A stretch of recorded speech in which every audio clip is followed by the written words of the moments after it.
ಆತ್ಮೀಯ ವೀಕ್ಷಕರೇ, ವಿಶೇಷ ಸಂವಾದ ಕಾರ್ಯಕ್ರಮಕ್ಕೆ ನಿಮಗೆ ಸ್ವಾಗತ. ನಾನು ದಿನೇಶ್ ಕುಮಾರ್. ನಮ್ಮ ಜೊತೆ ಇವತ್ತು ವಿಶೇಷ ಅತಿಥಿ ಇದ್ದಾರೆ. ನಾಗರಿಕ ಸೇವಾ ಟ್ರಸ್ಟ್ನ ಅಧ್ಯಕ್ಷರಾದಂತಹ, ಎಲ್ರಿಗೂ ಕೂಡ ಪರಿಚಿತರು ಆದಂತಹ ನಮ್ಮ ಸೋಮನಾಥ್ ನಾಯ್ಕ ಅವರು. ಸರ್, ಕಾರ್ಯಕ್ರಮಕ್ಕೆ ಸ್ವಾಗತ. ನಮಸ್ಕಾರ. ನಮಸ್ಕಾರ ಸರ್.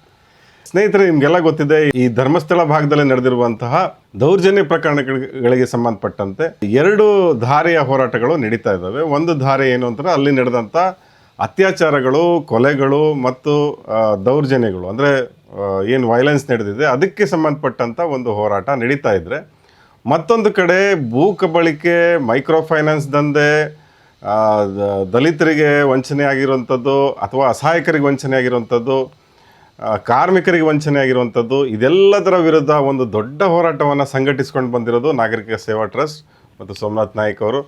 ಇದೊಂದು ಒಂದು ರೀತಿಯಲ್ಲಿ ನನಗನ್ಸೋ ಮಟ್ಟಿಗೆ ಒಂದು ಐತಿಹಾಸಿಕ ಚಳುವಳಿ ಇದು. ಈ ಚಳುವಳಿಯನ್ನು ಲೀಡ್ ಮಾಡ್ತಾ ಇರುವಂತಹ ಸೋಮನಾಥ್ ನಾಯ್ಕ ಅವರು, ಅವರನ್ನು ಮಾತಾಡಿಸ್ತಾ ಹೋಗೋಣ.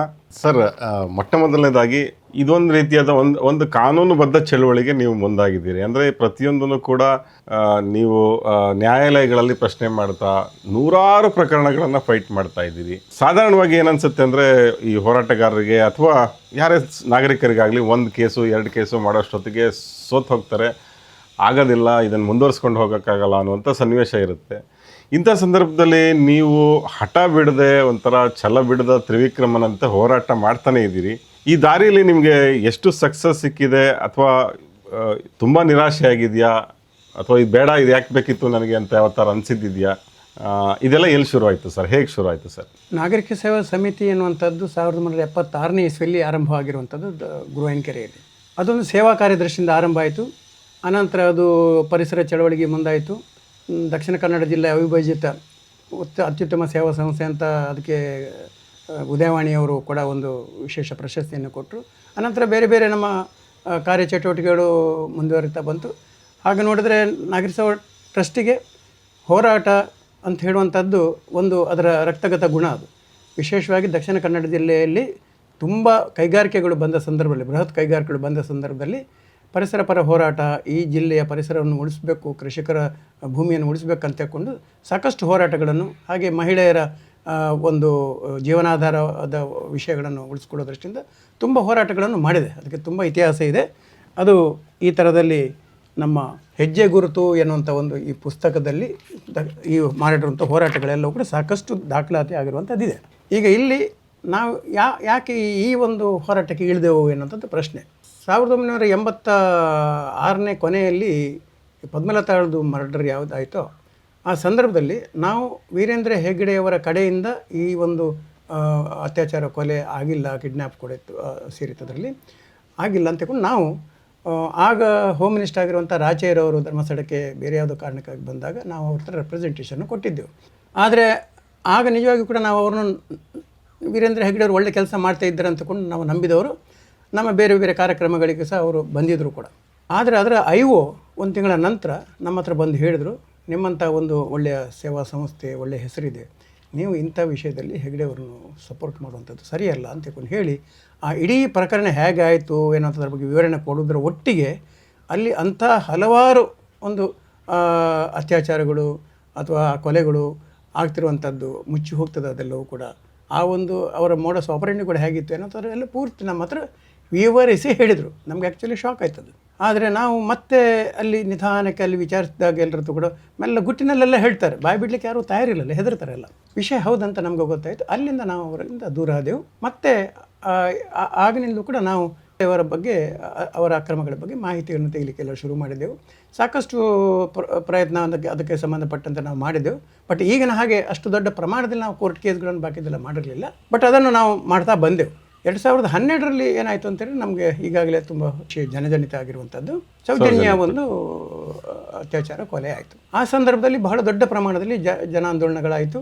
ಅದರಲ್ಲಿ ಮಹೇಶ್ ಶೆಟ್ಟಿ ತಿಮ್ಮರೋಡಿಯವರು ತುಂಬ ಲೀಡ್ನಲ್ಲಿದ್ದರು. ಆಗ KMR ಸ್ವಾಮೀಜಿಯವರು ಸಹ ಇದ್ದರು. ಆಗ ಈ BM ಭಟ್ರು ಇಲ್ಲಿ ಕಮ್ಯುನಿಸ್ಟ್ನವರು ಸಹ ಇದ್ದರು, ABVPನವರು ಸಹ ಇದ್ದರು. ಹಾಗೆ ಎಲ್ಲರೂ ಕೂಡ ಅದರ ವಿರುದ್ಧವಾಗಿ ಹೋರಾಟವನ್ನು, ಜನಜಾಗೃತಿಯನ್ನು ಮಾಡ್ತಿರುವಂಥದ್ದು ಆಯಿತು. ನಾವು ಕೂಡ ಅದಕ್ಕೆ ಬೆಂಬಲವನ್ನು ಕೊಟ್ಕೊಂಡು ಬಂದಿದ್ದೆವು. ಆಗ ಅದು ಅಲ್ಲಿ ತುಂಬ ಆಗಿದೆ, ಅತ್ಯಾಚಾರ ಆಗಿದೆ ಅನ್ನೋ ಹೇಳೋ ಸಂದರ್ಭದಲ್ಲಿ ಒಟ್ಟಾರೆಯಾಗಿ ಮಾತಾಡ್ತಿರೋ ಸಂದರ್ಭದಲ್ಲಿ ನಾವು ಅದಕ್ಕೆ ಮಾಹಿತಿ ಹಕ್ಕಿನಲ್ಲಿ ಧರ್ಮಸ್ಥಳ ಬೆಳ್ತಂಗಡಿ ಆಗಬೇಕು, ಧರ್ಮಸ್ಥಳ ಔಟ್ಪೋಸ್ಟ್ ಇದ್ದದ್ದು. ಮಾಹಿತಿ ಹಕ್ಕಿನಲ್ಲಿ ಅದು ಮಾಹಿತಿಯನ್ನು ತೆಗೆದೆವು. ಯಾವಾಗ ತೆಗ್ದಿದ್ದು ಸರ್ ನೀವು ಅದು? 2012 ಡಿಸೆಂಬರ್ ಅಥವಾ ಹೊತ್ತಿಗೆ ನಾವು ಆಗ ತೆಗೆದೆವು. ಯಾಕಂದರೆ ಒಟ್ಟಾರೆಯಾಗಿ ಮಾತಾಡಬಾರ್ದು, ಅಂಕಿಅಂಶ ಇಟ್ಟುಕೊಂಡು ಅದಕ್ಕಿಂತ ಮಾತಾಡಬೇಕು ಅನ್ನೋಂಥದ್ದು ನಮ್ಮ ನಿಲುವಾಗಿತ್ತು. ಯಾರಿಗೂ ಆ ಸ್ಪಷ್ಟತೆ ಇರಲಿಲ್ಲ. ಆಗ 452 ಆತ್ಮಹತ್ಯೆಗಳು, 16 ಅತ್ಯಾಚಾರ ನಿಲ್ ಅಂತ ನಮಗೆ ಬೆಳ್ತಂಗಡಿ ಪೊಲೀಸ್ ಸ್ಟೇಷನ್ನವರು. ಅದಕ್ಕೆ ಎಷ್ಟು ವರ್ಷದ ಸರ್ ಅದು? ಅದು 11 ವರ್ಷದ್ದು. 2001ರಿಂದ 2012 ತನಕ ಅಥವಾ 2000ರಿಂದ 2011 ತನಕ 11 ವರ್ಷದ್ದು ಧರ್ಮಸ್ಥಳ ಮತ್ತು ಪಕ್ಕದ ಉಜಿರೆ ಒಂದಂದರೆ ಅಟ್ಯಾಚ್ಡ್ ಅದು ಸೇರಿಸಿ ಅಷ್ಟು ಆಗಿತ್ತು. ಅದರಲ್ಲಿ ಅತ್ಯಾಚಾರ ಯಾವುದಿಲ್ಲ ಅಂತೇಳಿ ಬರೆದಿದ್ದಾರೆ. ಈ ಸೌಜನ್ಯ ಅಂದರೆ ಅದರಲ್ಲಿ ಸೇರಿದಲ್ಲಿ ಅದು ಅತ್ಯಾಚಾರ ಆಗಿರುವಂಥದ್ದು. ಎಲ್ಲವೂ ಆತ್ಮಹತ್ಯೆ ಕ್ಯಾಟಗರಿಗೆ ಹೋಗಿದೆ ಎಲ್ಲವೂ ಕೂಡ. ಅದರಲ್ಲಿ 96 ಮಹಿಳೆಯರಿದ್ದರು. ಸೊ ಹೀಗೆ ನಮಗೆ ಅದರಲ್ಲಿ ಸ್ಪಷ್ಟ ಗೊತ್ತಾಯಿತು. ಒಂದನೇದ್ದು ದಾಖಲಾದ್ದು ಅಷ್ಟೇ, ನಿಜವಾಗಿ ದಾಖಲೆ ಆಗದಿರುವಂಥದ್ದು ಕೂಡ ಸಾಕಷ್ಟು ಇದೆ ಅನ್ನೋಂಥ ಆಗಲೇ ನಮಗೆ ಗೊತ್ತಾಗಿದೆ. ಎಷ್ಟು ದಾಖಲಾಗದಿರುವಂಥದ್ದು ಕೂಡ ಇದೆ. ಬಟ್ ದಾಖಲಾದ್ದೇ ಎಷ್ಟಿದೆಯಲ್ಲ, ಇದರಲ್ಲಿ ಮಹಿಳೆಯರು ಇದ್ದಾರಲ್ಲ, ಮಹಿಳೆಯರು ಆ ಪ್ರಕಾರದಲ್ಲಿ ಆಗಿರುವಂಥದ್ದು ನಮಗೆ ಸ್ಪಷ್ಟ ಆಯಿತು. ಏನು ನಮಗೆ 5 ದಿವಸ ಹಿಡಿದಿತ್ತೋ ಅದರಲ್ಲಿ ಯಾವುದೇ ಸಂಶಯ ಇಲ್ಲ ಅಂತ ಹೇಳಿ. ಸೊ ಆದ್ದರಿಂದ ಅದನ್ನು ನಾವು ಇದು ಮಾಡಿದೆವು. ಆದರೆ ನಮ್ಮ ಮನಸ್ಸಿನಲ್ಲಿ ಒಂದು ಭಾಳ ಸ್ಪಷ್ಟ ಇತ್ತು. ಯಾಕಂದರೆ ಮೊದಲಿಂದ ಕೂಡ ನಾವು ನೋಡ್ಕೊಂಡು ಬಂದ ಹಾಗೆ ವೀರೇಂದ್ರ ಹೆಗ್ಗಡೆಯವರು ಅನ್ನು ನಾವು ಅಂಡರ್ ಎಸ್ಟಿಮೇಟ್ ಮಾಡಬಾರ್ದು. ಯಾಕಂತ ಹೇಳಿದ್ರೆ ಅವರೊಂದು ಪವರ್ಫುಲ್ ವ್ಯಕ್ತಿ. ಯಾಕಂತ ಹೇಳಿದ್ರೆ ಒಂದು ದೇವಸ್ಥಾನ ಅವರ ಒಟ್ಟಿಗೆ ಇದೆ. ಅವರು ದೇವಸ್ಥಾನದ ಅಧಿಕಾರಿಯಾಗಿದ್ದಾರೆ. ಜನರಿಗೆ ದೇವಸ್ಥಾನ ಧರ್ಮ ಅಂತ ಹೇಳಿದ ಕೂಡಲೇ ಅದೇನೋ ಅತ್ಯಂತ ಗೌರವ ಮತ್ತು ನಂಬಿಕೆ, ವಿಶ್ವಾಸ. ಇವ್ರನ್ನ ಹೇಗೆ ರೂಪಿಸ್ಕೊಂಡಿದ್ದಾರೆ ಇವರು? ಮಾತನಾಡುವ ಮಂಜುನಾಥ. ಎಲ್ಲಿ ಹೋದರೂ ಕೂಡ ಒಂದು ಫೋಟೋ ಮಂಜುನಾಥ ಸ್ವಾಮಿದು, ಇನ್ನೊಂದು ಫೋಟೋ ವೀರೇಂದ್ರ ಹೆಗ್ಗಡೆಯವ್ರದ್ದು. ಆ ಥರದ ಒಂದು ಭಾವನೆ ಇರೋದರಿಂದ ಅದೊಂದು ಭಾಳ ದೊಡ್ಡ ಶಕ್ತಿ ಎನ್ನುವಂಥದ್ದನ್ನು ನಾವು ಮರೆಯೋ ಹಾಗಿಲ್ಲ. ಅಷ್ಟು ಸುಲಭದಲ್ಲಿ ಅವರು ಇಲ್ಲ ಅವರು ಮನುಷ್ಯ ಸರಿ ಇಲ್ಲ ಅಂತ ಹೇಳಿದ್ರೆ ಯಾರು ನಂಬುವುದಿಲ್ಲ. ಎರಡನೇದ್ದು, ಅವರಿಗೆ ಎಲ್ಲ ರಾಜಕೀಯ ಪಕ್ಷಗಳ, ಎಲ್ಲ ಜನಪ್ರತಿನಿಧಿಗಳ, ಎಲ್ಲ ಸ್ವಾಮೀಜಿಗಳ, ಇವರಿದ್ದೆಲ್ಲರದ್ದು ಕೂಡ ಅವರಿಗೆ ಬೆಂಬಲ. ಬೇರೆ ಬೇರೆ ಕಾರಣಗಳಿದೆ ಅದರ ಹಿಂದೆ, ಏನೇ ಇದ್ದರೂ ಕೂಡ ಆ ಬೆಂಬಲ ಬಹಿರಂಗದಲ್ಲಿ ಅವರಿಗೆ ಇದೆ ಎನ್ನುವಂಥದ್ದು ವಾಸ್ತವ. ನಂತರದಲ್ಲಿ ಅವರಿಗೆ ಪದ್ಮವಿಭೂಷಣ ಪ್ರಶಸ್ತಿಯು ಸಿಕ್ಕಿತ್ತು. ಹೇಗೆ ಸಿಕ್ಕಿತ್ತು ಎನ್ನುವಂಥದ್ದು ಇನ್ನೊಂದು, ನಾವು ಅದರದ್ದು ಕೂಡ ಮಾಹಿತಿ ಹಕ್ಕಿನಲ್ಲಿ ತೆಗೆದಿದ್ದೇವೆ, ಅದು ಕೂಡ ಗೋಲ್ಮಾಲಿದೆ. ಆದರೆ ಇದೆ ಈ ಒಂದು ಸ್ವ ಉದ್ಯೋಗ ತರಬೇತಿ ಕೇಂದ್ರ, ಅದರದ್ದು ಸ್ಥಾಪನೆ ಮಾಡಿದವರು ಮತ್ತು ಅದರ ಮುಖ್ಯಸ್ಥರು, ಅದರ ಹುಟ್ಟು ಹಾಕಿದವರು ಅವರೇ ಅಂತ ಹೇಳ್ಕೊಂಡು ಭಾರಿ ಪಬ್ಲಿಸಿಟಿ ಆಯಿತು. ಗವರ್ಮೆಂಟ್ನವರು ಅದು ರೆಕಗ್ನೈಸ್ ಮಾಡಿದ್ರು. ಅದರ ಒಳಗಿನ ಕತೆ ಬೇರೆ. ರೂಟ್ ಸೆಟ್ ಶುರು ಮಾಡಿದ್ರು. TAP ಸಿಂಡಿಕೇಟ್ ಬ್ಯಾಂಕ್ ಅದರ ಕಲ್ಪನೆ, TAPಗಳದ್ದು ಇವರು ಸಂಪೂರ್ಣ ಹೈಜಾಕ್ ಮಾಡಿದರು. ಬಟ್ ಅವರಿಗೊಂದು ಭಾಳ ದೊಡ್ಡ ಒಂದು ಪ್ರೊಜೆಕ್ಷನನ್ನು ಕೊಟ್ಟಿದ್ದು ಆಲ್ ಇಂಡಿಯಾ ಲೆವೆಲ್ನಲ್ಲಿ. ಸೊ ಈ ಪ್ರಕಾರ ಆಮೇಲೆ ಈ ಸ್ವಸಹಾಯ ಸಂಘಗಳನ್ನು ಅವರು ರಚನೆ ಮಾಡಿದಾಗ, ಸ್ವಸಹಾಯ ಸಂಘಗಳ ಮುಖಾಂತರ ಅವರಿಗೆ ದೊಡ್ಡ ನೆಟ್ವರ್ಕನ್ನು ಬಿಲ್ಡಪ್ ಮಾಡಿದ್ರು. ಅದನ್ನೆಲ್ಲವನ್ನು ಕೂಡ ಅದರಲ್ಲಿ 2 ಲಾಭ ಆಗ್ತಿತ್ತು. ಒಂದನೇದ್ದು, ಅವರು 8%ಗೆ ಇಂಟ್ರೆಸ್ಟಿಗೆ ತೆಗೆದುಕೊಂಡು 20-21%ಗೆ ಆನ್ಲೈನಿಂಗ್ ಮಾಡ್ತಾಯಿದ್ರು.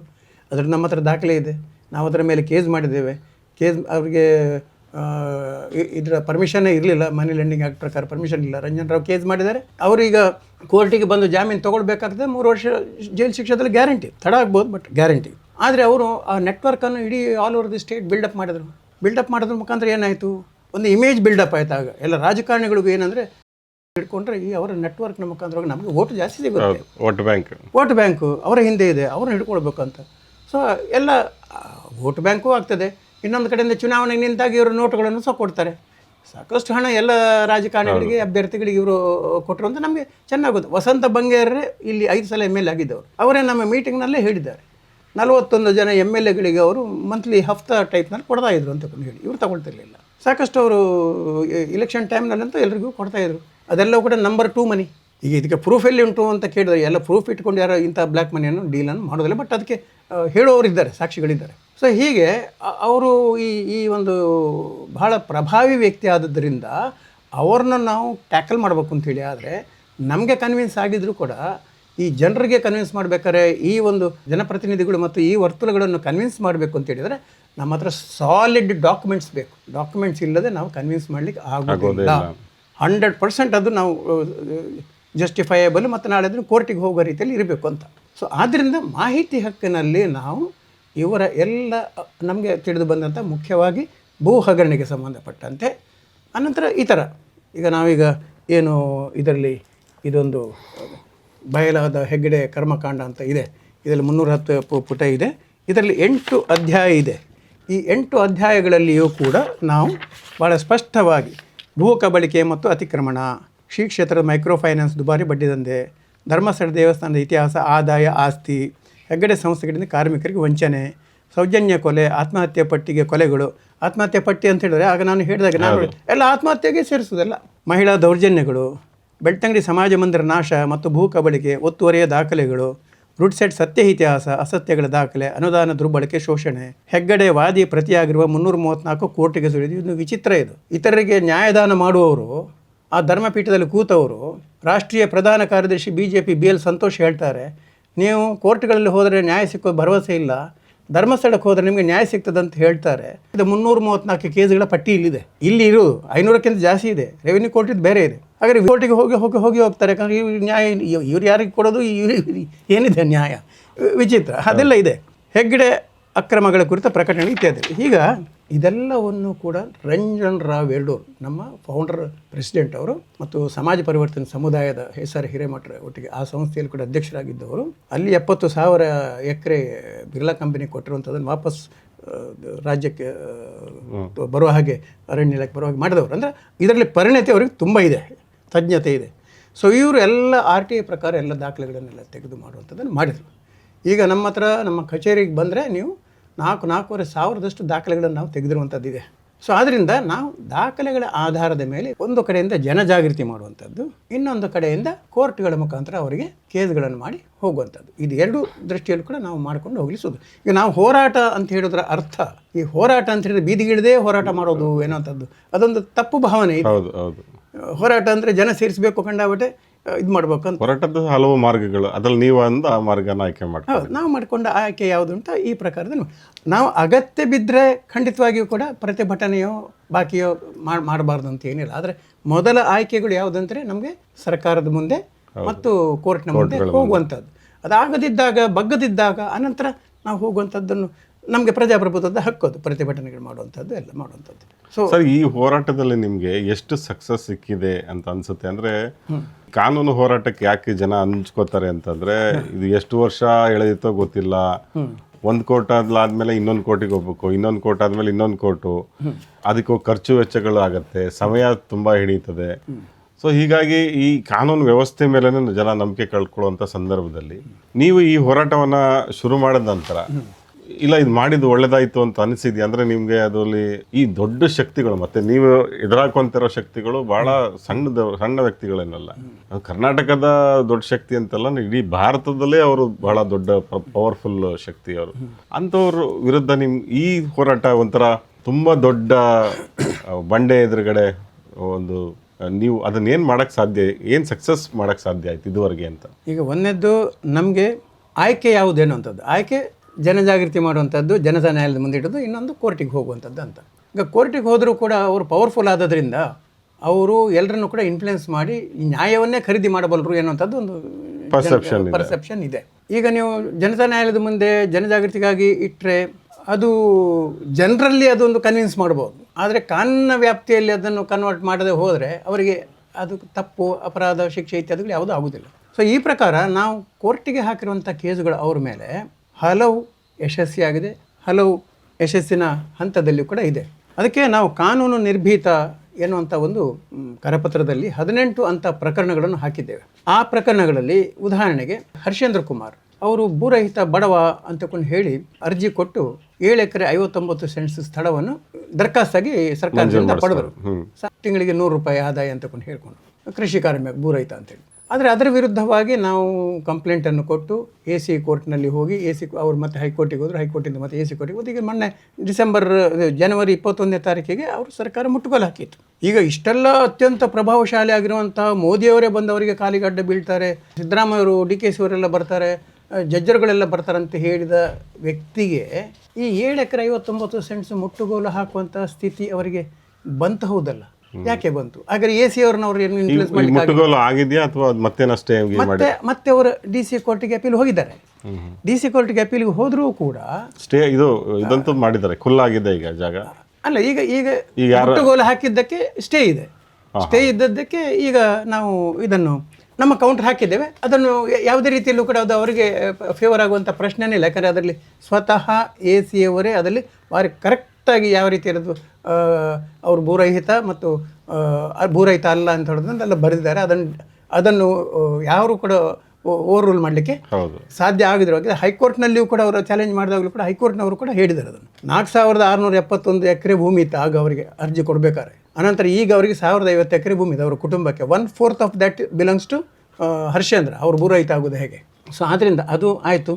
132 ಎಕರೆ ಭೂಮಿ ಅವರು 25 ಕ್ರಯಪತ್ರಗಳ ಮುಖಾಂತರ 2007 ಆಸುಪಾಸಿನಲ್ಲಿ ಬೆಳ್ತಂಗಡಿ ಸಬ್ ರಿಜಿಸ್ಟ್ರಾರ್ ಆಫೀಸ್ನಲ್ಲಿ ನೋಂದಣಿ ಮಾಡಿದರು. ಆ ನೋಂದಣಿ ಮಾಡಿದ್ದು ದೊಡ್ಡ ಫ್ರಾಡ್ ಅದು. ಮೈಸೂರು ವ್ಯಾಪ್ತಿಯಲ್ಲಿ ತಾಲೂಕಿನಲ್ಲಿ ಉಪ ವಿಭಾಗ ಸಬ್ ಡಿವಿಷನ್ ಅಲ್ಲಿ ಕೃಷಿ ಭೂಮಿ ತಗೊಳ್ಳಿಕ್ಕೆ SDM ಎಜುಕೇಷನ್ ಸೊಸೈಟಿಗೆ ಅವರು ಪರ್ಮಿಷನನ್ನು ತೊಗೊಂಡ್ರು AC-ಯಿಂದ. ಆ ಪರ್ಮಿಷನನ್ನು 93-94 ತೊಗೊಂಡಿರುವಂಥದ್ದು 2007ರಲ್ಲಿ ಬೆಳ್ತಂಗಡಿ ಸಬ್ ರಿಜಿಸ್ಟ್ರಾರ್ ಆಫೀಸ್ನಲ್ಲಿ ಇಲ್ಲಿ ಬೆಳ್ತಂಗಡಿ, ಕುವೆಟ್ಟು, ಓಡಿಲ್ನಾಳ ಮತ್ತು ಉಜಿರೆ ಗ್ರಾಮಗಳಲ್ಲಿ 25 ಸೇಲ್ ಡೀಡ್ಗಳನ್ನು ಮಾಡಿಸ್ಕೊಂಡ್ರು ಅವರು SDM ಎಜುಕೇಷನ್ ಸೊಸೈಟಿಗೆ. ಆಗ ಅವರು ಏನು ಇದು ಮಾಡಿದ್ರು ಅಂತ ಹೇಳಿದ್ರೆ, ನಮಗೆ ಮೈಸೂರಿನ ಡಿವಿಷನಲ್ ಕಮಿಷನರ್ ಕೃಷಿ ಭೂಮಿ ತೆಗೆದುಕೊಳ್ಳಲಿಕ್ಕೆ ಅನುಮತಿಯನ್ನು ಕೊಟ್ಟಿದ್ದಾರೆ ಅಂತ ಪ್ರೊಡ್ಯೂಸ್ ಮಾಡಿದ್ದನ್ನು ಯಾವುದು ಮತ್ತು ಬರೆದ್ರು ಸೇಲ್ ಡೀಡ್ನಲ್ಲಿ. ಅದು AC ಮೈಸೂರು ಕೊಟ್ಟ ಒಂದು ಪರ್ಮಿಷನನ್ನು ಡಿವಿಷನಲ್ ಕಮಿಷನರ್ ಆಫ್ ಮೈಸೂರು ಕೊಟ್ಟರು ಅಂತ ಕೊಂಡು ಹೇಳಿ ಇಲ್ಲಿ ಅವರು ಮಾಡಿರುವಂಥದ್ದು ಬಹಳ ದೊಡ್ಡ ಒಂದು ಫ್ರಾಡ್. ಸೊ ಅದನ್ನು ನಾವು ಇದು ಮಾಡಿದೆವು, ಚಾಲೆಂಜ್ ಮಾಡಿ ಅದನ್ನು AC ಕೋರ್ಟಿಗೆ ಹಾಕಿದೆವು. AC ಆಗ ಬಸವರಾಜ್ ಅಂತ AC ಇದ್ದವರು ಅದನ್ನು ಮುಟ್ಟುಗೋಲು ಹಾಕಿದರು, ರದ್ದು ಮಾಡಿದರು. ಅದಕ್ಕೆ ಅವರು KITಗೆ ಅಪೀಲ್ ಹೋದರು. KITಯಲ್ಲಿಯೂ ಕೂಡ ಅದು ಸರಿಯಾಗಿದೆ ಅಂತ ಹೇಳ್ಕೊಂಡು ಹೇಳಿ ಪುನಃ ವಾಪಸ್ AC ಕೋರ್ಟಿಗೆ ಬಂತು. ಅಲ್ಲಿ ಏನಾಯಿತು ಅಂತ ಹೇಳಿದ್ರೆ, ಆ ಸಂದರ್ಭದಲ್ಲಿ ಲ್ಯಾಂಡ್ ರಿಫಾರ್ಮ್ಸ್ ಆ್ಯಕ್ಟಿಗೆ ಒಂದು ಅಮೆಂಡ್ಮೆಂಟ್ ಬಂತು. ಆ ಅಮೆಂಡ್ಮೆಂಟ್ ಅಂದರೆ ಅನಂತರ ಪರ್ಚೇಸ್ ಮಾಡಿದ್ದು ಯಾವುದುಂಟು ಅದಕ್ಕೆ ಅದು ಲಗಾವಾಗಬೇಕಿತ್ತು. ಅದನ್ನು ಪೂರ್ವಾನ್ವಯಗೊಳಿಸಿ ಅದನ್ನು ಮಾಡಿದರು. ತಪ್ಪದು, ಪೂರ್ವಾನ್ವಯಗೊಳಿಸಿ ಅವಕಾಶ ಇಲ್ಲ. ಇದು ಅಲ್ಲಿ ಒಂದೋ ಬೈ ಮಿಸ್ಟೇಕೋ ಇಲ್ಲಾದರೆ ಡೆಲಿಬ್ರೇಟ್ಲಿ ಆಫೀಷಿಯಲ್ಸ್ ಅದನ್ನು ಮಾಡಿದ್ದಾರೆ. ಬಟ್ ಅದೀಗ ಧಾರವಾಡ ಹೈಕೋರ್ಟ್ ಚಾಲೆಂಜ್ ಆಗ್ತಾ ಉಂಟು, ಅದು ಹೋಗ್ತದೆ. ಆಮೇಲೆ ಖಂಡಿತವಾಗಿಯೂ ಕೂಡ ಈ 132 ಎಕರೆ ಭೂಮಿ ಈಗ ಏನು ರದ್ದಾದದುಂಟು, ತನಿಖೆ ಫರ್ದರ್ ಮುಂದುವರಿಸಿ ಅಂದ್ಕೊಂಡು AC ಕೋರ್ಟಿಗೆ ಬಂತು. AC ಕೋರ್ಟಿಗೆ ಬಂದಾಗ AC ಕೋರ್ಟ್ ಏನು ಹೇಳಿತ್ತು ಅಂತ ಹೇಳಿದರೆ, ಈ ಥರದ ಒಂದು ಅಮೆಂಡ್ಮೆಂಟ್ ಆಗಿರೋದ್ರಿಂದ ನಮಗೆ ಅವರಿಗೆ ಪರ್ಚೇಸ್ ಮಾಡುವಂಥ ಹಕ್ಕಿಲ್ಲ ಅಂತ ಹೇಳಿ ಆರ್ಡರ್ ಮಾಡಲಿಕ್ಕೆ ಆಗೋದಿಲ್ಲ ಅಂತ ಹೇಳಿ ಇಟ್ಟಿತ್ತು. ಸೊ ಕಾರಣ ಅದು ಅಮೆಂಡ್ಮೆಂಟ್. ಬಟ್ ಇಲ್ಲಿ ಮೆರಿಟ್ನ ಮೇಲೆ ಅದು ರದ್ದು ಆಗಿ ಆಗ್ತದೆ. ಆಗ 132 ಎಕರೆ ಹೋಗ್ತದೆ. ಕೃಷಿ ಜಮೀನು ತಗೊಂಡಿದ್ದವರು ಈಗ ಇಲ್ಲೇ ನಾವಿಲ್ಲಿ ಕೂತಲ್ಲಿ ಇಲ್ಲಿಂದ 1 ಕಿಲೋಮೀಟ್ರ್ ಮುಂದಕ್ಕೆ ಹೋದರೆ ಅಲ್ಲಿ 10 ಎಕರೆ 15 ಸೆಂಟ್ಸ್ ಜಾಗೆಯನ್ನು ಅವರು ಪರ್ಚೇಸ್ ಮಾಡಿದರು. ಅದರ ಒಟ್ಟಿಗೆ 1.25 ಎಕರೆ ಸರ್ಕಾರಿ ಭೂಮಿಯನ್ನು ಅವರು ಅತಿಕ್ರಮಣ ಮಾಡಿ ಭಾರಿ ದೊಡ್ಡ ಕಾಂಪೌಂಡನ್ನು ಕಟ್ಟಿದ್ರು. ಅದಕ್ಕೆ ಕಾಂಪೌಂಡು ನಮಗೆ ಅದು ಸರ್ಕಾರಿ ಸ್ಥಳದ ಅತಿಕ್ರಮಣ ಗೊತ್ತಾದ ಮೇಲೆ ರಂಜನ್ ರಾವ್ ಅವರು DC-ಗೆ ಕಂಪ್ಲೇಂಟ್ ಬರೆದ್ರು. DC ಅವರದ್ದು ಸರ್ವೆ ಮಾಡಲಿಕ್ಕೆ ಆರ್ಡರ್ ಮಾಡಿದರು. ಸರ್ವೆಯವರು ಸರ್ವೆಗೆ ನೋಟಿಸನ್ನು ಕೊಟ್ಟರು. ಸರ್ವೆಯನ್ನು ನೋಟಿಸಿಗೆ ಕೊಟ್ಟಾಗ ಸೆಪ್ಟೆಂಬರ್ 2ನೇ ತಾರೀಕು 3-4 ವರ್ಷದ ಹಿಂದೆ 2021 ಕೊಟ್ಟ ಕೂಡಲೇ ಇವರೇನು ಮಾಡಿದ್ರು ಅಂತಂದರೆ, ಸೆಪ್ಟೆಂಬರ್ 2ಕ್ಕೆ ಇತ್ತದು, 3 ದಿವಸದ ಮೊದಲು JCB ತಂದು ಎಂಟೈರ್ ಕಲ್ಲಿನ ದೊಡ್ಡ ಒಂದು ಕಾಂಪೌಂಡ್ ಯಾವುದುಂಟು ಅದನ್ನು ನೆಲಸಮ ಮಾಡಿ ಅತಿಕ್ರಮಣ ಇಲ್ಲ ಅಂತ ಮಾಡಿದರು. ಸರ್ವೆಗೆ ಬಂದ ದಿವಸ ಅವರ ವಕೀಲರು ಕೂಡ ಇದ್ದರು, ರಂಜನ್ ರಾವ್ ಇದ್ದರು, ಈ ಗ್ರಾಮ ಪಂಚಾಯತ್ ಅಧ್ಯಕ್ಷರಿದ್ದರು. ಅಲ್ಲಿ ಬಂದಾಗ ಸರ್ವೆ ಮಾಡಬೇಕಾದ್ರೆ 1.25 ಎಕರೆ ಅತಿಕ್ರಮಣ ಹೌದು. ಆದರೆ ಅತಿಕ್ರಮಣ ಮಾಡಿದವರು ಯಾರು? ಅದು ಅಲ್ಲಿ ಇದಿದೆ, ಏನು ಖಾಲಿ ವೇಕೆಂಟ್ ಇದೆ. ಆದ್ದರಿಂದ ಅಲ್ಲಿ ಸ್ವಲ್ಪ ಮಾತೆಲ್ಲ ಆಯಿತು. ಇದು ಅಲ್ಲಿ ಹಸಿಯಾಗಿ ಕಲ್ಲು ಕಾಣ್ತಾ ಉಂಟು, ಅಲ್ಲಿ JCB ಬಂದದ್ದು ಕಾಣ್ತಾ ಉಂಟು. ರಂಜನ್ ಅದನ್ನು ಅದೇ ಪ್ರಕಾರ ರೆಕಾರ್ಡ್ ಮಾಡಿ ಅತಿಕ್ರಮಣ ಮಾಡುತ್ತೆ. ಅವರ ಕಡೆಯಿಂದ ವಕೀಲರು ಇದು ಹೇಗೆ ನೀವು ಬಂದಾಗಿದ್ದು ವೇಕೆಂಟ್ ಉಂಟಲ್ಲ ಹಾಗೆಲ್ಲ ಆಗಿ ಮತ್ತೆ ಅದು ಅತಿಕ್ರಮಣ ಅಂತ ಹೇಳ್ಕೊಂಡು ಬರೀಲಿಕ್ಕೆ ಅವರ ಮಾಡಿದ್ದಾರೆ ಅಂತ ಹೇಳಲಿಕ್ಕೆ ಅವರಿಗೆ ಆಧಾರ ಸಾಕಾಗಲಿಲ್ಲ. ಬಟ್ ಅದು ಇದಾಯಿತು, ಸರ್ಕಾರಕ್ಕೆ ವಾಪಸ್ ಬಂತು. ಈಗ ಪಂಚಾಯತ್ನವರು ಅವರಿಗೆ ಬೇಕಂತ ಅದನ್ನು ತಹಸೀಲ್ದಾರ್ಗೆ ಕೊಟ್ಟಿದ್ದಾರೆ. ಈಗ ಪಂಚಾಯತಿಗೆ ಬರ್ತದೆ. ಅದರ ಪಕ್ಕದಲ್ಲಿ 83 ಸೆಂಟ್ಸ್ ಇದು ಕೂಡ, ಅದಕ್ಕೆ ಕೂಡ AC ಅವರು ಬಂದು ನೋಡಿ ಅದನ್ನೇ ಪೊಸಿಷನ್ ಇಟ್ಕೊಳ್ಳಿ ಅಂತ ಹೇಳಿದ್ದಾರೆ. ಅಲ್ಲಿ ಕೂಡ ಅತಿಕ್ರಮಣ ಮಾಡಿದ್ದಾರೆ. ಸೊ ಹೀಗೆ ಈಗ ಇಷ್ಟು ಪವರ್ಫುಲ್ ಇದ್ದಾರೆ, ಅವರಿಗೆ ಏನೂ ಮಾಡಲಿಕ್ಕೆ ಆಗೋದಿಲ್ಲ ಅಂತ ಹೇಳುವಂಥ ವಿಷಯದಲ್ಲಿ ಹಾಗೆ ಸಾಧ್ಯ ಇಲ್ಲ. ಸಕ್ಸಸ್ ಕೂಡ ಇದೆ ಎನ್ನುವಂಥದ್ದಕ್ಕೆ ಇದರಲ್ಲಿ ಈಗ ಈ ಕಾನೂನು ನಿರ್ಭೀತ ಅಂತ ತಗೊಂಡು, ಇದು ಯಾಕೆ ಕಾನೂನು ನಿರ್ಭೀತ ಅಂತ ಹೇಳುವಂಥದ್ದು ಅಂತ ಹೇಳಿದ್ರೆ, ವೀರೇಂದ್ರ ಹೆಗ್ಗಡೆಯವರು ಕೂಡ ಕಾನೂನಿನ ಮುಂದೆ ಮೊಣಕಾಲು ಊರಿದ್ದಾರೆ ಎನ್ನುವಂಥದ್ದಕ್ಕೆ ಇದರಲ್ಲಿ ಈ ಥರದ 18 ಪ್ರಕರಣಗಳನ್ನು ಹಾಕಿದ್ದೇವೆ ನಾವು.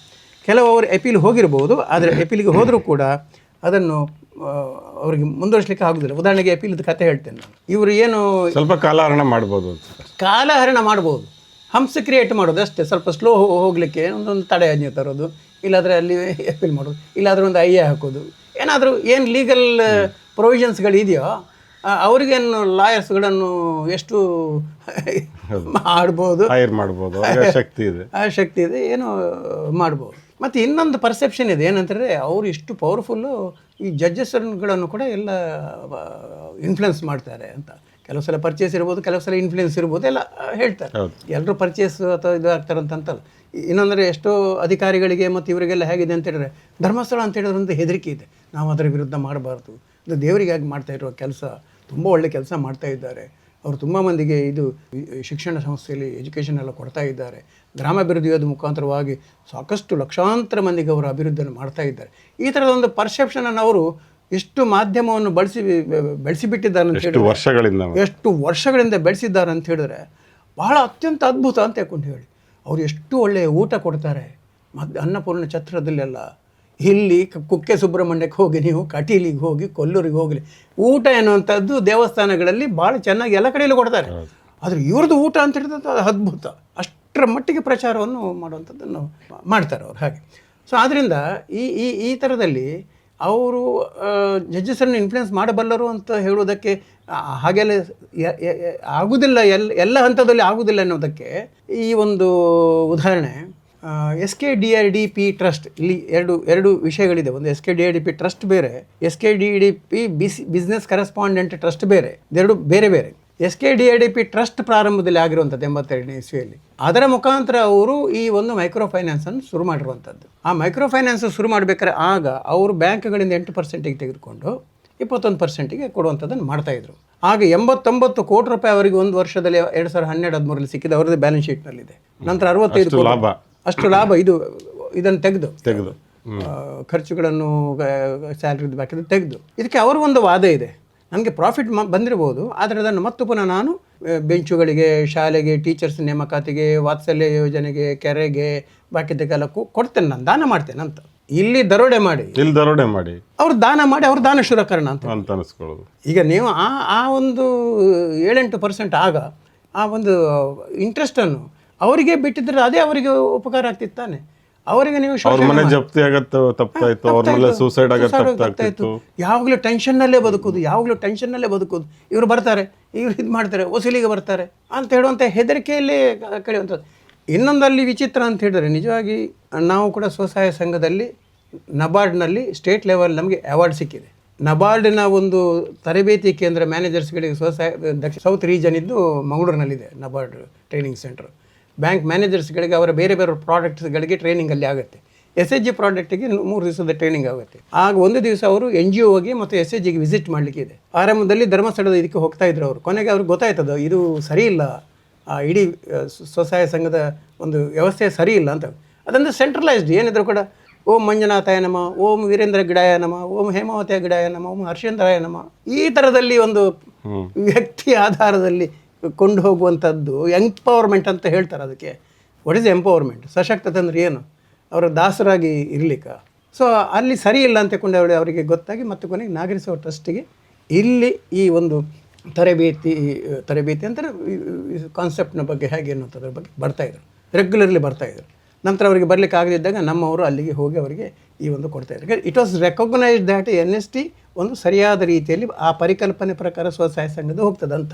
ಇಡೀ SHG ಕಲ್ಪನೆಯನ್ನು ಒಂದು ರೀತಿಯಲ್ಲಿ ಗಾಳಿಗೆ ತೂರಿ ಅದನ್ನು ಒಂದು ರೀತಿಯಲ್ಲಿ ಆ ಸ್ವಸಹಾಯ ಸಂಘದ ಮೂಲ ಪರಿಕಲ್ಪನೆಯೇ ಹಾಳು ಮಾಡಿದ್ದು. ಎಂತೆಂಥ ಅದ್ಭುತ ಪ್ರಚಾರದ ಒಂದಿದು ಲಾಭಾಂಶ ವಿತರಣೆ ಅಂತ ಒಂದು ಪ್ರೋಗ್ರಾಮ್.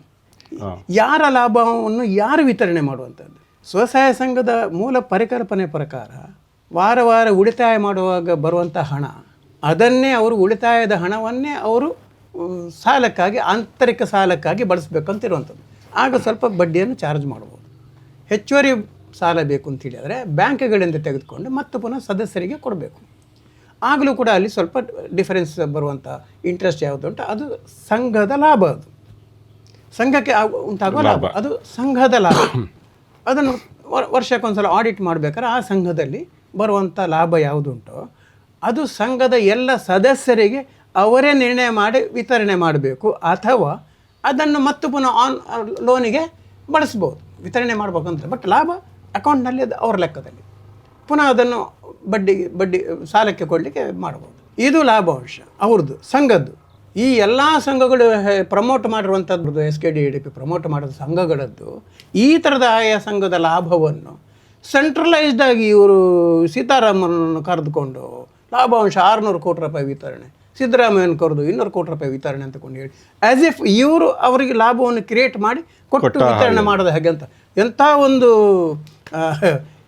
ಹಾಸ್ಯದ ವಿಷಯ ಅಂತ. ಸೊ ಹಾಗೆ ನಮಗೆ ಈ ಮೂಲ ಪರಿಕಲ್ಪನೆ ಪ್ರಕಾರ ಸ್ವಸಹಾಯ ಸಂಘ ಅಂತ ಇರುವಂಥದ್ದು ಸಾಲವನ್ನು ತೆಗೆದುಕೊಳ್ಳಲಿಕ್ಕೆ, ಸಾಲವನ್ನು ಕೊಡಲಿಕ್ಕೆ ಅಲ್ಲ, ಉಳಿತಾಯವನ್ನು ಹೆಚ್ಚು ಮಾಡಿಕೊಂಡು ಆ ಉಳಿತಾಯದ ಹಣದ ಮುಖಾಂತರವಾಗಿ ನೀವು ಟರ್ನ್ ಓವರ್ ಜಾಸ್ತಿ ಮಾಡಬೇಕು. ಅಗತ್ಯ ಬಿದ್ದಾಗ ಮಾತ್ರ ಪ್ರೊಡಕ್ಟಿವ್ ಪರ್ಪಸ್ಸಿಗೆ, ನಾನ್ ಪ್ರೊಡಕ್ಟಿವ್ ಪರ್ಪಸ್ಸಿಗೆಲ್ಲ ತಗೊಳ್ಳೇಬಾರ್ದಂತ ಏನಲ್ಲ. ನಿಮಗೆ ಬೇಕಾದಂಥ ಮನೆ ಕಟ್ಟಲಿಕ್ಕೋ ಅಥವಾ ಚಿನ್ನಕ್ಕೋ ಅಥವಾ ಮದುವೆಗೋ ಬಾಕಿ ಪರ್ಪಸ್ಸಿಗೆ, but there should be ratio 60-40. Productive purpose ಇಲ್ಲಾದರೆ ನೀವು ಕೃಷಿಯೋ ಅಥವಾ ಹೈನುಗಾರಿಕೆಯೋ ಸಣ್ಣ ಅಂಗಡಿಯೋ ಮಾಡಿ ನಿಮಗೆ ಇನ್ಕಮ್ ಜನ್ರೇಟಿಂಗ್ ಪ್ರಾಡಕ್ಟಿಗೆ ನೀವು ಸಾಲ ತೆಗೆದುಕೊಳ್ಬೇಕು ಹೊರತು ನಾನ್ ಪ್ರೊಡಕ್ಟಿವ್ ಇದು ತೆಗೆದುಕೊಂಡ್ರೆ ಮತ್ತು ಸಾಲ ಹೇಗೆ ಕಟ್ತೀರಿ ನೀವು, ಎಲ್ಲಿಂದ ಕಟ್ತೀರಿ? So there should be a limit. ಇವರೇನು ಮಾಡ್ತಾ ಇದ್ದಾರೆ ಅಂತ ಹೇಳಿದ್ರೆ ಸಾಲ ತಗೊಳ್ಳಿ ಅಂತ ಮಾಡೋದು. ಯಾಕಂದರೆ ಅವರಿಗೆ ಅಲ್ಲಿ ಜಾಸ್ತಿ ಹೋಗಬೇಕು, ಆಗ ಅವರಿಗೆ ಇನ್ಕಮ್ ಜಾಸ್ತಿ ಆಗ್ತದೆ. ಆಗ ಇದ್ದದ್ದು ಆ ಪ್ರಕಾರದಲ್ಲಿ ಅವರು ತೆಗೆದುಕೊಂಡು SHGಗಳಿಗೆ ಸಾಲವನ್ನು ಕೊಡ್ತಿದ್ದದ್ದು. ಆದರೆ ಆಗ ಅವರಿಗೆ ಅದನ್ನು ತೆಗೆದುಕೊಳ್ಳಿಗೆ ರಿಸರ್ವ್ ಬ್ಯಾಂಕಿನ ಪರ್ಮಿಷನ್ ಇಲ್ಲ. ಯಾಕಂದರೆ NGOಗಳು ಈ ಪ್ರಕಾರದ ಒಂದು ಆ್ಯಕ್ಟಿವಿಟಿ ಮಾಡೋದು ರಿಸರ್ವ್ ಬ್ಯಾಂಕಿನಲ್ಲಿ ಕವರ್ ಆಗೋದಿಲ್ಲ. ಇದು RTIನಲ್ಲಿ ಸಿಕ್ಕಿದ ರಿಪ್ಲೈ.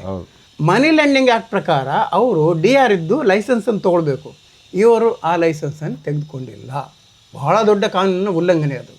ಲೈಸೆನ್ಸ್ ಇಲ್ಲದೆ ನೀವು ಮನಿ ಲೆಂಡಿಂಗನ್ನು ಮಾಡುವ ಹಾಗಿಲ್ಲ. ಸೊ ಇದನ್ನು ಆಧಾರವಾಗಿ ಇಟ್ಕೊಂಡು ರಂಜನ್ರು ಕಂಪ್ಲೇಂಟನ್ನು ಮಾಡಿದ್ದು, ಅದನ್ನು ಕೆಳಗಿನ ಕೋರ್ಟ್ ಡಿಸ್ಮಿಸ್ ಮಾಡಿದಾಗ ಸೆಷನ್ ಕೋರ್ಟಿಗೆ ಹೋಗಿ ಸೆಷನ್ ಕೋರ್ಟ್ನಲ್ಲಿ ಜಡ್ಜರು ಸ್ಟ್ರಾಂಗ್ ಆಗಿ ಅಂಟೋಲಿಕ್ಕೆ ಇದು ಬಾಕಿದೆಲ್ಲ ಕೋರ್ಟ್ ಮಾಡ್ಕೊಂಡು ಬರೆದು ಇದು ಮನಿ ಲೆಂಡಿಂಗನ್ನು ಒಂದು SKDADP ಅಂತ ಒಂದು ಚಾರಿಟೇಬಲ್ ಇನ್ಸ್ಟಿಟ್ಯೂಷನ್ ಅಂತ ರಿಜಿಸ್ಟರ್ ಮಾಡಿರುವಂಥದ್ದು, ಅದು ಕೂಡ ಲೈಸೆನ್ಸ್ ಇಲ್ಲದೆ ಮಾಡಿರುವಂಥದ್ದು, ಅದು ಸಂಪೂರ್ಣ ತಪ್ಪು ಅಂತ ರಿವರ್ಸ್ ಮಾಡಿ ಈಗ ಕೆಳಗಿನ ಕೋರ್ಟಿಗೆ ಮರುತನಿಗೆ ವಾಪಸ್ ಕಳಿಸಿದ್ರು. ಈಗ ಅಲ್ಲಿ 13 ಮಂದಿ ಹೆಗ್ಡೆಯವರು, ಅವರ ಮಿಸಸ್ಸು ಮತ್ತು ಸುರೇಂದ್ರ ಮತ್ತು LH ಮಂಜುನಾಥ್ ಇತ್ಯಾದಿ ಎಲ್ಲರೂ ಕೂಡ ಸೇರಿ ಕೋರ್ಟಿಗೆ ಬಂದು ಜಾಮೀನು ತೊಗೊಳ್ಬೇಕು. 3 ವರ್ಷ ಖಂಡಿತವಾಗಿ ಶಿಕ್ಷೆ ಅದರಲ್ಲಿ ಇದೆ. ಆದರೆ ಏನು ಮಾಡಿದರು, ಲೋಕಸ್ ಸ್ಟ್ಯಾಂಡ್ ಇಲ್ಲ ರಂಜನ್ ರಾವ್ ವೇಡ್ರಿಗೆ ಅಂತ ಹೇಳ್ಕೊಂಡು ಹೇಳಿ ಹೈಕೋರ್ಟಿಗೆ ಹೋಗಿ ಒಂದು ಸ್ಟೇ ತಂದರು. ಕ್ರಿಮಿನಲ್ ಅಪರಾಧಗಳಿಗೆ ಒಂದು ಇಂಡಿಯನ್ ಸಿಟಿಸನ್ಗೆ ಅದನ್ನು ಗಮನಕ್ಕೆ ತರಲಿಕ್ಕೆ ಅದಕ್ಕೆ ಲೋಕಸ್ ಸ್ಟ್ಯಾಂಡ್ ಬೇಕಂತೇನಿಲ್ಲ, ಎಫೆಕ್ಟೆಡ್ ಪಾರ್ಟಿ ಆಗಬೇಕಂತೇನಿಲ್ಲ. ಅಲ್ಲ, ಎಲ್ಲೋ ಒಂದು ಕ್ರೈಮ್ ನಡೀತಾ ಇದೆ ಅಂತಂದ್ರೆ ಅದನ್ನ ಮುಚ್ಚಿಡದೆ ಅಪರಾಧ ಅಲ್ವಾ? ಮುಚ್ಚಿಡದೆ ಅಪರಾಧ, ಆಕ್ಚುಲಿ ರಿವರ್ಸ್ ಆಗಬೇಕು. ಸೊ ಹಾಗೆ ಒಂದು ತಂದಿದ್ದಾರೆ. ಈಗ ಆಕ್ಚುಲಿ ಏನಂದ್ರೆ ಯಾರಿಗಾರು ಮಾನಹಾನಿಯಾಗಿದ್ರೆ ಅಂತಂದ್ರೆ ಅವಾಗ ಲೋಕಸ್ ಸ್ಟ್ಯಾಂಡ್ ಇಲ್ಲ ಅಂತ ಹೇಳೋಣ. ಅವ್ರ ಪರವಾಗಿ ನಾನು ಹೋಗಿ ಕಂಪ್ಲೇಂಟ್ ಕೊಡೋದು ಇವ್ರು ಮಾಡಿಸ್ತಾರಲ್ಲ ಆ ಥರ. ಇದರಲ್ಲಿ ಲೋಕಸ್ ಸ್ಟ್ಯಾಂಡ್ ಯಾಕೆ ಬರಲ್ಲ ಸೀನಪ್ಪ? ಹಾಗೆ ಅದೀಗ ಟೆಕ್ನಿಕಲಿ ಅಂದರೆ ಇವರ ಉದ್ದೇಶ ಇರೋದು ಹೇಗಾದರೂ ಮಾಡಿ ತಳ್ಕೊಂಡು ಮುಂದಕ್ಕೆ ಹೋಗ್ಬೇಕಂತ. ಈಗ 4 ವರ್ಷ ಆಯಿತು. ಈಗ ಸದ್ಯದಲ್ಲಿ ಅದೀಗ ಅದು ಬರಲಿಕ್ಕಿದೆ. ಸ್ಟೇ ವೆಕೆಟ್ ಆದಾಗ ಅವರು ನಡುಗುವ ಕೈಗಳಿಂದಲೋ ಕಾಲಿನಿಂದಲೋ ಇಟ್ಟುಕೊಂಡೆ ಕೋರ್ಟಿಗೆ ಬಂದು ಜಾಮೀನನ್ನು ತಗೊಂಡು ದೆರ್ ಇಸ್ ನೋ ಚಾಯ್ಸ್. ಅದಕ್ಕೆ ಆಲ್ಟರ್ನೇಟಿವ್ ಇಲ್ಲ. ಇವರು ಸಂಸದ ಸದಸ್ಯ ಧರ್ಮಾಧಿಕಾರಿ ಅಂತ ಹೇಳ್ಕೊಂಡು ಹೇಳಿ ಭಾರತ ಸಂವಿಧಾನ ಅಡಿಯಲ್ಲಿ ಅವರೊಬ್ಬರು ಕಾಮನ್ ಮ್ಯಾನ್ ಬರಲೇಬೇಕಾಗುತ್ತೆ. ಇದು 100%. ಹಾಗೆ ಇಂಥದ್ದೆಲ್ಲ ನಾವು ಇದರಲ್ಲಿ ಹಾಕಿದ್ದೇವೆ, ಒಂದೊಂದಾಗಿ ಹಾಕಿದ್ದೇವೆ, ಇದರಲ್ಲೆಲ್ಲ ಇದೆ. ನೀವು ಕೇಳಿದ ಪ್ರಶ್ನೆಗೆ ಇಷ್ಟೆಲ್ಲ ದೊಡ್ಡ ಒಂದು ಪ್ರಭಾವಶಾಲಿ, ಶ್ರೀಮಂತ, ಬಲಾಢ್ಯ ಮತ್ತು ದೌರ್ಜನ್ಯದ ಒಂದು ಮೂಟೆ ಅದು.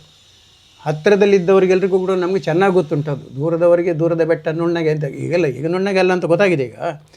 ಆದರೆ ಈ ಹತ್ತಿರದಲ್ಲಿದ್ದವರಿಗೆ ಚೆನ್ನಾಗಿ ಗೊತ್ತುಂಟು. ಅವರು ಕ್ರೌರ್ಯ, ಜೈನ ಧರ್ಮ, ಅಹಿಂಸಾ ಪರಮೋ ಧರ್ಮ ಅಂತ ಹೇಳುವಂಥದ್ದು ನಾವು ಭಾಳ ಅದಕ್ಕೆ ಗೌರವ ಕೊಡ್ತೇವೆ, ಒಪ್ತೇವೆ. ಸಾಕಷ್ಟು ಜೈನರು ಆ ಪ್ರಕರಣ ಇರುವಂಥದ್ದು ಕೂಡ.